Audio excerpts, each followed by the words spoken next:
जय हिंद साथियों, मैं डॉक्टर हृदय चौधरी। आप सभी का स्वागत है मेरे यूट्यूब मंच पर। आज चर्चा करेंगे सीटेट परीक्षा को लेकर। जैसा कि आप सब जानते हैं, केंद्रीय माध्यमिक शिक्षा बोर्ड के द्वारा सीटेट की परीक्षा आयोजित होती है, जो कि दिसंबर में होने जा रही है, जिसकी आवेदन करने की अंतिम तिथि 16 अक्टूबर 2024 थी और पहले ये एग्जाम 1 दिसंबर को होने जा रहा था 2 पालियों में। लेकिन कुछ फेरबदल के बाद केंद्रीय माध्यमिक शिक्षा बोर्ड ने कुछ बदलाव किया है। उसके बाद 14 दिसंबर को ये परीक्षा होने जा रही है और ये परीक्षा 2 पालियों में होगी। तो आप लोग जब परीक्षा केंद्र पर पहुंचे तो किन बातों को ध्यान रखना है अभ्यर्थियों को, तो इस पर आज हम थोड़ा जानकारी साझा करेंगे। और सबसे पहले तो अभ्यर्थी जो परीक्षा में शामिल होने जा रहे हैं, जो परीक्षार्थी, उनको मेरी तरफ से ढेर सारी शुभकामनाएं, बधाई कि आप परीक्षा आपकी बहुत अच्छी हो, जिससे कि आप सफल हों और आगे का भविष्य आपका तय हो और आप मन मुताबिक आप अपना जॉब हासिल कर सकें। तो बात करते हैं सीटेट परीक्षा में अभ्यर्थी जो शामिल होने जा रहे हैं उनको किन किन बातों का ध्यान रखना है। सबसे पहले तो आप परीक्षा स्थल पर करीब 2 घंटे पहले जरूर पहुंचें, जिससे कि आप विधिवत तरीके से आप प्रवेश कर सकें, क्योंकि जो नियम है उनके आधार पर बहुत सारी फॉर्मेलिटीज होती हैं जो आपको पूरी करनी होती हैं। तो आप अगर समय से पहले पहुंच जाते हैं तो आप आसानी से वो सारी प्रक्रिया अच्छे से कर सकते हैं। कभी कभी देर से पहुंचते हैं तो एंट्री नहीं हो सकती है, और जब जो समय निर्धारित किया है उसके बाद आप पहुंचते हैं तो हो सकता है परीक्षा में बैठने की अनुमति न प्रदान की जाए, और आप जिसकी तैयारी आप महीनों से कर रहे हैं और उसी परीक्षा में बैठने की अनुमति न दिया जाए तो कितना दुख होता है। तो सबसे पहले तो समय से पहले पहुंचे, जिससे कि आप सारी फॉर्मेलिटीज पूरी कर लें। और प्रवेश पत्र ले जाना ना भूलें, आप एक दिन पहले ही अपनी पूरी चीजें रख लें। प्रवेश पत्र, फोटो, रंगीन फोटो A4 साइज का क्लियर होना चाहिए। ऐसा ना हो कि चश्मा लगा फोटो हो जहाँ पहचानने में दिक्कत हो, तो सीधा फोटो, रंगीन फोटो हो, कलर फोटो हो, लेकिन बिना चश्मे का होना चाहिए और साइन किया होना चाहिए। ये सामान जरूर होना चाहिए। और विवरण लिखने के लिए अगर बॉल पेन की जरूरत पड़ती है तो बॉल पेन ब्लू या ब्लैक होना चाहिए। विवरण लिखना पड़ेगा तो वहां पर ब्लू और ब्लैक पेन ही की अनुमति प्रदान की जाती है। तो आप ये दोनों पेन में कोई सा भी रख सकते हैं। और बायोमेट्रिक के लिए आपको बायोमेट्रिक से ही आपकी एंट्री होगी। अगर बायोमेट्रिक एंट्री नहीं हो पाती है तो आप हो सकता है आपका परीक्षा में बैठने की अनुमति न दी जाए और या फिर परीक्षा प्रणाली कैंसिल कर दिया जाए। तो बायोमेट्रिक एंट्री के बाद आपको उपस्थिति पत्रक पर सिग्नेचर भी करने हैं, रजिस्टर पर साइन भी करना है, तो साइन करना भी मत भूलिएगा।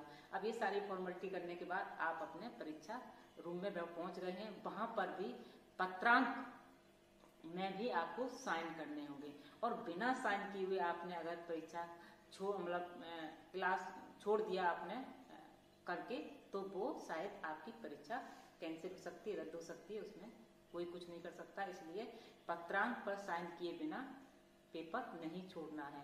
अब आप क्या क्या ले जा सकते हैं। एक तो आप पानी की बोतल जो ट्रांसपेरेंट हो 500 ml की, वो ले जा सकते हैं।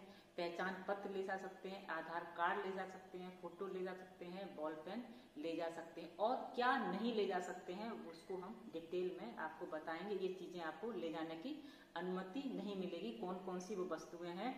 पुस्तकें, नोट्स, कागज, सोने और कृत्रिम की कोई भी आभूषण, plastic pouch, pencil, scale, log table, लेखन पैड, इरेजर या कार्डबोर्ड, इलेक्ट्रॉनिक उपकरण, घड़ी, बटुआ, goggles, handbag, mobile phone, earphone, microphone, camera, headphone, pen drive, pager, Bluetooth device, calculator, credit card, debit card, electronic pen, scanner, खाद्य और पेय पदार्थ और अन्य वस्तुओं को ले जाना मना है। और परीक्षा केंद्र में प्रवेश पत्र का प्रिंट आउट, एक फोटो पहचान पत्र, पेन, आधार कार्ड, पासपोर्ट, ड्राइविंग लाइसेंस, मतदाता पहचान पत्र यानी कि वोटर कार्ड, बॉल पेन है और पारदर्शी बोतल जिसमें आप पानी ले जा सकें। ये चीजें आप ले जा सकते हैं और क्या नहीं ले जा सकते हैं वो मैंने आपको बता दिया है। तो 14 दिसंबर को 2 पालियों में आपकी परीक्षा होने जा रही है। तो किन किन बातों को ध्यान रखना है ये सारी मैंने डिटेल आपको बता दी है। सबसे पहला मेन पॉइंट है कि आप समय से जरूर पहुंचें और पहचान पत्र के साथ क्या क्या ले जाना है वो बता दिया, वो भी आप ध्यान से रख लीजिएगा। और क्या नहीं ले जाना है वो भी एक बार देख लीजिएगा। कहीं कभी आप कोई कड़ा होता है, चैन होती है, बहुत सारी चीजें पहने होती हैं, रिंग होती है, वो आप पहन के चले जाते हैं तो एक दिन पहले ही रिमूव कर दें, जिससे कि दूसरे दिन कभी भूल जाते हैं तो ये सब चीजों से ना गुजरना पड़े और वहां पर बैठने की अनुमति या एंट्री ना करनी पड़े, फिर आपको इधर उधर कहीं रखना पड़े तो ये सहूलियत नहीं होती है, आपको भी दिक्कत होगी। तो इन सब चीजों का ध्यान रखते हुए जो चीजें नहीं ले जानी है वो पहले ही की तैयारी कर लें और समय से पहुंचकर आप अच्छे से आप एंट्री करें विधिवत तरीके से। कहाँ कहाँ आपको साइन करने हैं, कहाँ कहाँ एंट्री कर क्या करना है, एंट्री करते समय किन बातों को ध्यान रखना, वो सारी मैंने आपको बता दिया है।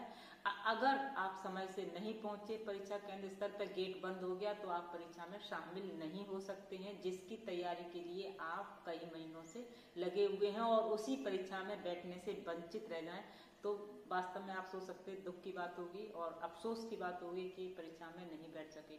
तो मेरे सभी अभ्यर्थियों से कहना है कि वो सभी बातों का ध्यान रखते हुए आप अच्छे से परीक्षा केंद्र पर पहुंचिए, परीक्षा स्थल पर पहुंचिए, विधिवत तरीके से एंट्री कीजिए, अच्छे से एग्जाम दीजिए। सभी को मेरी ढेरों शुभकामनाएं। जय हिंद, जय भारत।